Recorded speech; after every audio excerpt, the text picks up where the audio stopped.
Hey guys, welcome back to Home Built, and this week I'm going to continue with the very long and tedious panel alignment on the Alfa-Rari.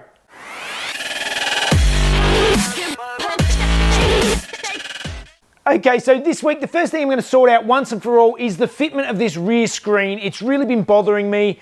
I want to make sure that it's all right. I actually ended up getting this old rubber from Tim. It's come out of a car. It's covered in sort of this non-sealing mastic all around it, non-curing mastic I should say. And I'm going to actually make this up so that it fits into the car, and then the screen fits into this. I'm going to trim the outer lip of the rubber back so I can just sort of sit it in there. And I'm not going to stop until I've got this window sorted.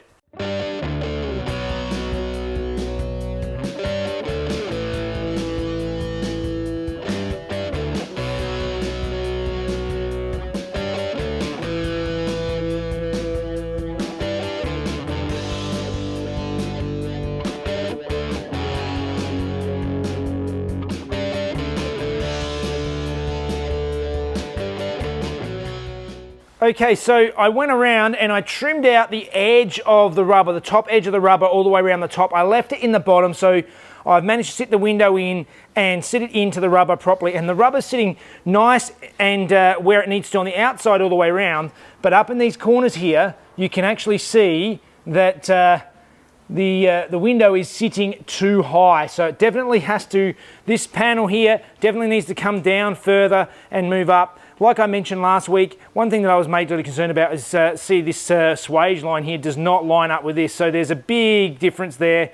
And it also doesn't line up inside very well. So I was just concerned about that. So now it's time to take this off, move it down again, and just double check again and make sure that this is in the right spot. Let's do it now and do it right.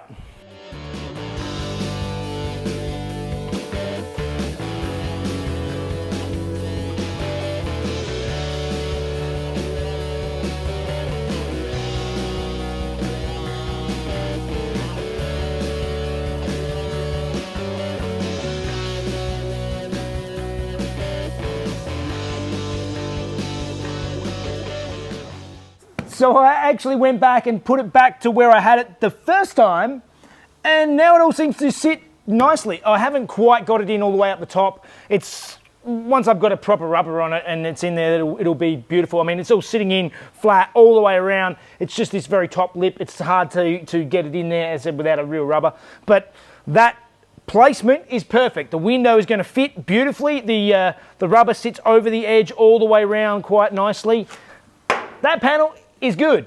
Moving on to getting the rear fitment all perfect again. So it means moving the boot back to where it was and starting to work on this rear tail panel, just getting everything lined up right. So hopefully at some stage I'll actually be able to weld it all solid.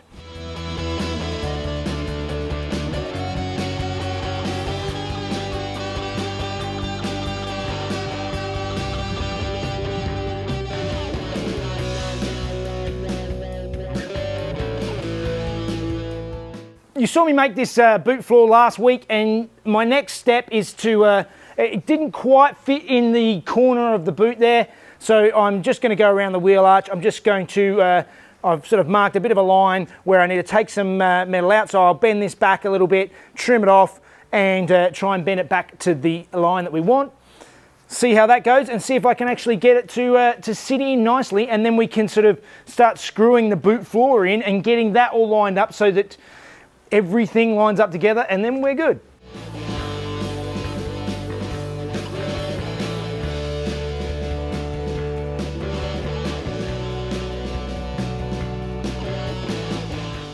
All right, that floor, that angle, I tried it in the back here and it fits in nicely, but now it's time to go around these edges and just tidy them all up. They're all sort of bent over and just mangled. I'm going to go through now with the hammer and dolly and just spend some time and just try and tweak it and get everything in here nice and neat and tidy. Try and get rid of some of this, these mounds and junk here, and just try and make this all nice, because I can get to it now. Once the floor is in, this is going to be a pig to get to.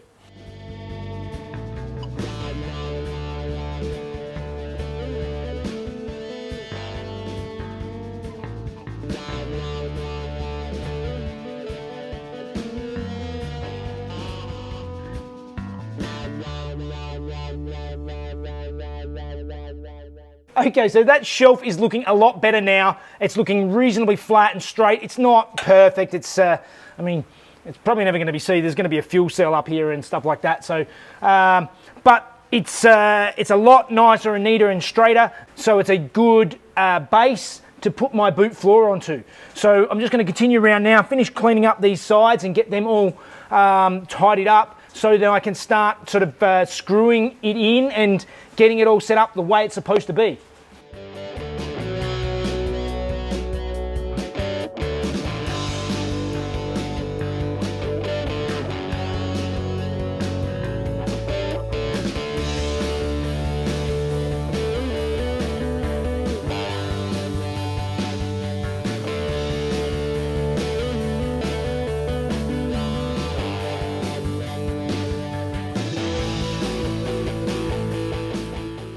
I just went through and removed the remainder of the boot floor off of the top of this little sort of inner wing support panel. That spot weld drill bit I got given last week was fantastic. It actually makes a really quick work of the spot welds because it's got a little point in the middle and it's basically flat around the edges. I found I could just sort of go around like this with the drill and it would cut out that hole quite nicely.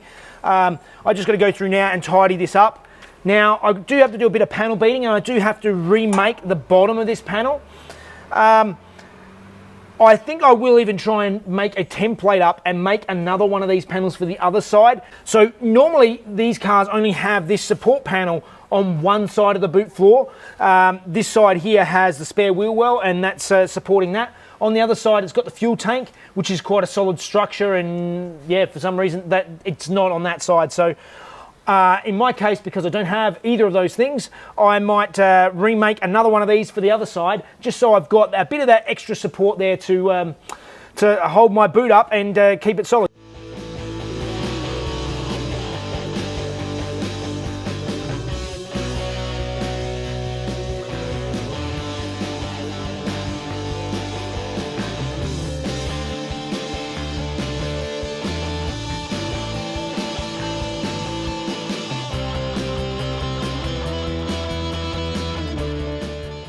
So I've got my template here. I'm going to start cutting it out of my piece of sheet. This is going to be interesting because this is much more complicated than any of the other panels I've made before. Even though it's a small panel, it's much more complicated than the boot floor. So let's give it a go, see how it turns out. Fingers crossed.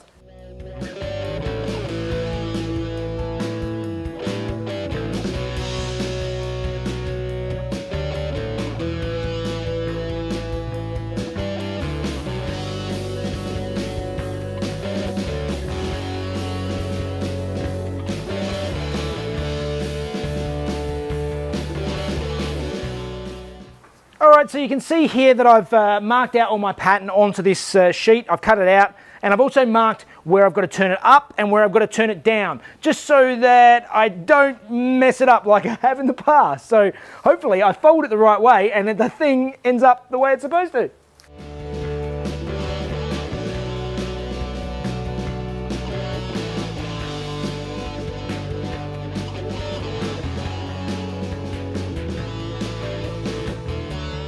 So even with all that preparation, I still worked out I messed it up. It's hard to see here, but it looks like there's actually a vertical crease that's supposed to be in this panel here.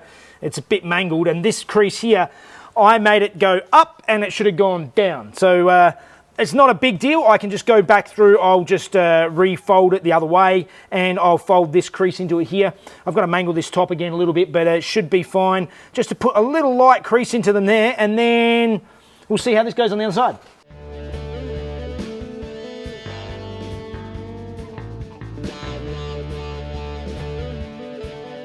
All right, that's looking a lot better. Now, just to finish it off, I need to roll a bead through the middle here, and I need to go around and turn up these edges, and I'll do that the same way as I did with the boot floor last week. So using my little tool that I made, I'll just bend them up and then panel beat them finished, and that should be a nice remade support. And to be honest, I might make two of them and replace the dodgy one that's all rusted out at the bottom that's already in the car. So, all right, let's go.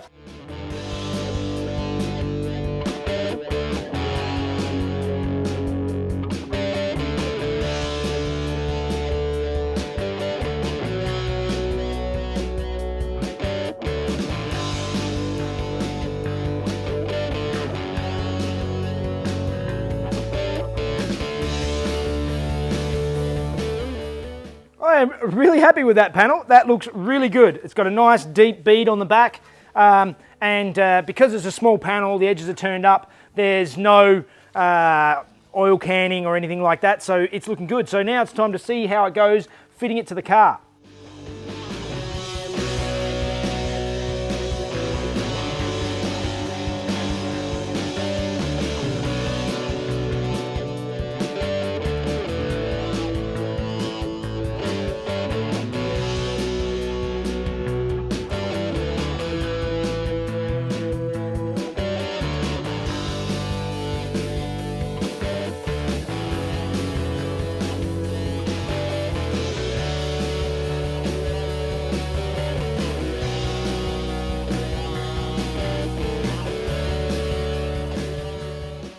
Okay, and side number 2 is all done. It looks good.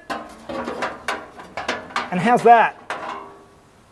It's like an exact replica of the one that was there. I am quite happy with that. So it's time to drill out the spot welds on this, take this one off, and replace it with the good one.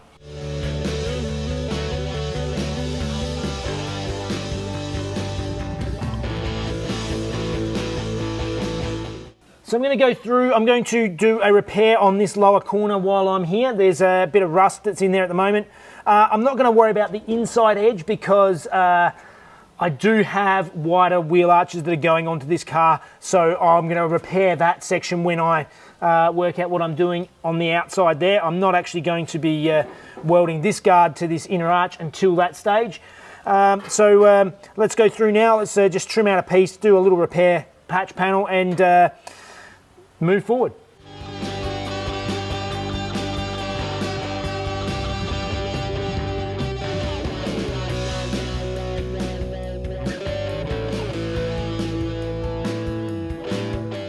It's obviously quite difficult practicing my TIG welding in these awkward spots, but it's definitely getting a lot better.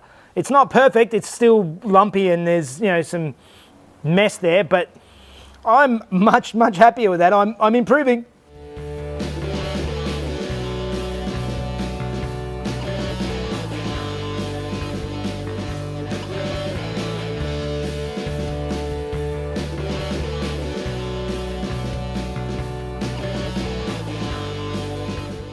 All right, these are looking great. They're in there, sitting there nicely. So now it's the real test. It's time to get the floor panel and see how that fits in with all of my my new fabrication.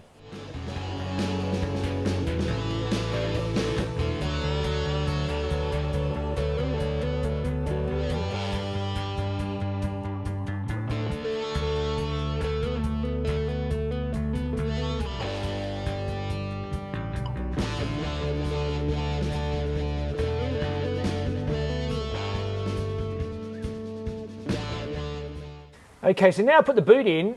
I've actually thought I'd made a big mistake, but looking at it again, I think I've actually haven't. As you can see, there's a big gap between that panel I just made and the boot floor, but I've been putting it in the wrong spot on the rear panel. So I've been sitting that rear panel inside here, up on this edge up here, but it should actually be on that edge down there. So I'm gonna have to go through now and just realign. This rear panel is just sitting here, so I've got to go through now, realign this rear panel and get everything lined up the way it's supposed to be, and fingers crossed then it all fits nicely.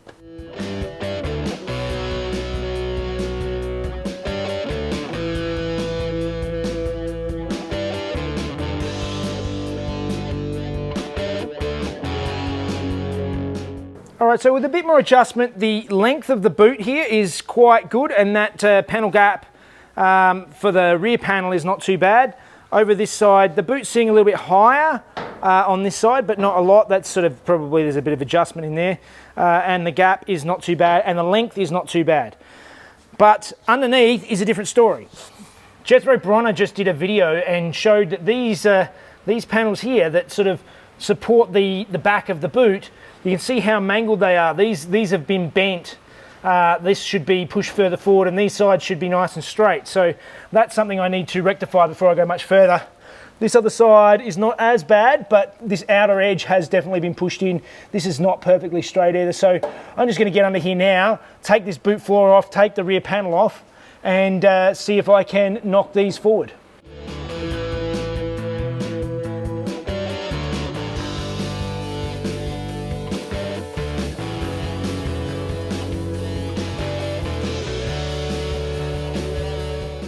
Alright, a little panel beating, and that looks much better along there now. And the one on this side is pretty good, except there's a crack through here. So I'm just going to weld that up again, and then these are looking much nicer and more the way that they should. It's a matter of getting these things right before I put the boot floor in and get everything else so that it's all nice and straight.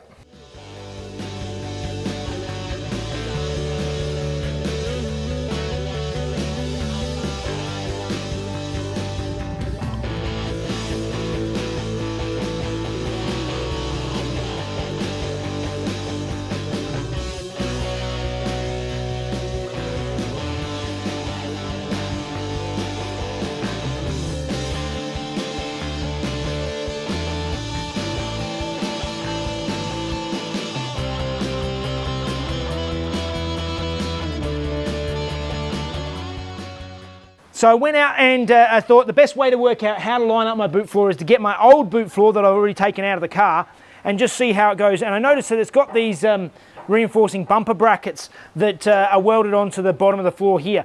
And although the rest of it is pretty mangled and rusted away, these are quite thick and solid, and they still look in reasonable condition. So what I'm going to do is I'm going to cut them off and mount them to the bottom of my current boot floor, and that should give me a good idea of the height, because they actually have these holes in them which line up with the holes in the tail panel. So that should give me the exact right height they need to be.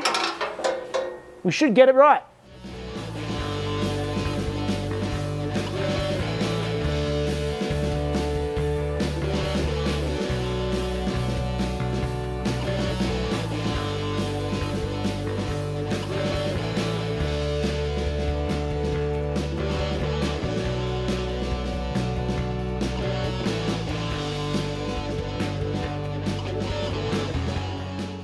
All right, now I've got these brackets off. They're all tidied up and look pretty good. What I'm going to do now is I'm going to bolt them to this panel and just keep them pretty much centered in these holes, because that's pretty much where they need to go. I'll bolt them onto this panel so then I can line up the inner panel to sit on top of them, and hopefully we can sort of get everything where it's supposed to be.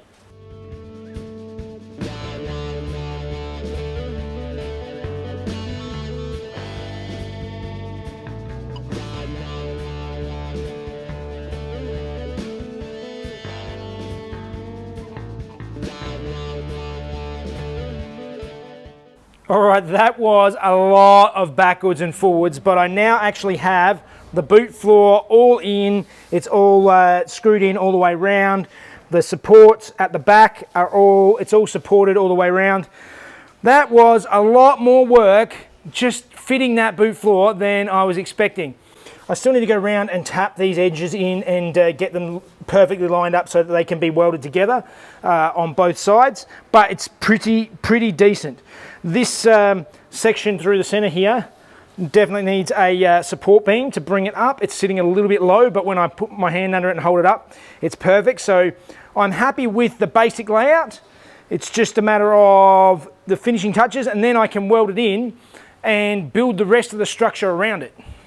Well, that was about a day and a half of work, just messing around with all that, getting everything tidied up, building those inner panels, getting the boot so that it lines up nicely. It now fits nicely on both sides, and the panel gaps are pretty good. There's still going to be a bit of adjustment when I actually trim the panels out and line them up perfectly ready to butt weld them. But at the moment, because they're overlapping, there's a little bit of discrepancy there.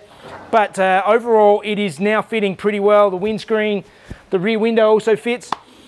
But that's all the time I have today, so it means it's time for mail time. All right, guys, today we have another episode of Mail Time, and today I actually have this big package that's been sent through from Francis in Quebec, in Canada. Okay, and what Francis has sent me is some of these are reinforcement panels to sandwiched between the current suspension mounts and weld them on, so that actually reinforces some of the weak areas on the 105. So thank you very much, Francis. He's just set up this little thing doing these cutouts. So go and have a look at artitalia.com. That's where he has these bits. Thank you very much, Francis. And if you guys have got anything you want to send me through to mail time, stickers for the wall or whatever, just send them through to Home Built by Jeff, PO Box 1520, Bowral, New South Wales 2576, Australia.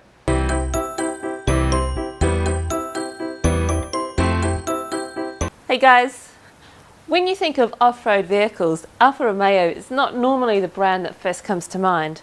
But in 1951, they created the Alfa Mata, or Mad Alfa. It was developed for the Italian Ministry of Defence, powered by a 1.9 litre dry sump 4-cylinder, making 65 horsepower. The Italians built both the AR-51 version for the military, and for the civilians there was the AR-52. The cars featured a 4-speed manual gearbox with a low range, and they earned their nickname as the Mad Alfa due to their impressive off-road capabilities. Between 1952 and 1954, there were 2,007 AR-51 units for military use produced, but only 154 AR-52 units for civilian use. In 1954, the Italian military switched to the technically simpler Fiat Campagnola, and that ended Alfa Romeo's foray into off-road vehicles. All right, another fun week. I'm happy with the progress. Like always, it doesn't seem like much is going on, but I actually got a fair bit done, and it's chipping away at it so that it will actually all go together and be one car again. So it's like an iceberg. I think I said this before, or a duck, smooth on the surface but crazy underneath. A duck. Yeah, no, you do look crazy on the surface as well. All right, it's like a duck. I just also like to point your attention. I've just started up a website with Rainier in the Netherlands, and it's PorschePartsByJeff.com. Go and check it out. I'm actually Ryan is actually working on a AlphaPartsByJeff.com as well. So basically what they are, they're just a parts comparison website. We don't actually sell anything. We just direct you through to the retailer sites, but we've got a bunch of different sites you can search all at once. You just put in your search term, find what you're looking for, and find the best prices, and also find some of those hard to find parts. So I'll put some links in the description. Go and check them out. AlphaPartsByJeff.com is not up yet. It's coming soon. Soon as infancy. But and Rainer's a long-time viewer, so that's how this kind of came about. Yeah. It's cool. Hope you're enjoying the show. If you are, please like and subscribe. It really helps us out. And you can follow us a day earlier if you'd like to support the channel by becoming a patron. Anything else? T-shirts, Instagram and Facebook, Home Built by Jeff, and see you next time. Get some merch. This is not Benny's yours, merch, but yeah, get some of Jeff's as well. All right, guys, support the channels that you like. All right, guys, have a good one. See ya. 0.9 litre dry sump, mate. Sump. I meant to say sump. For the Italian Ministry of Defence, it was. I said it with conviction, and they earned to only. Yeah? Yeah.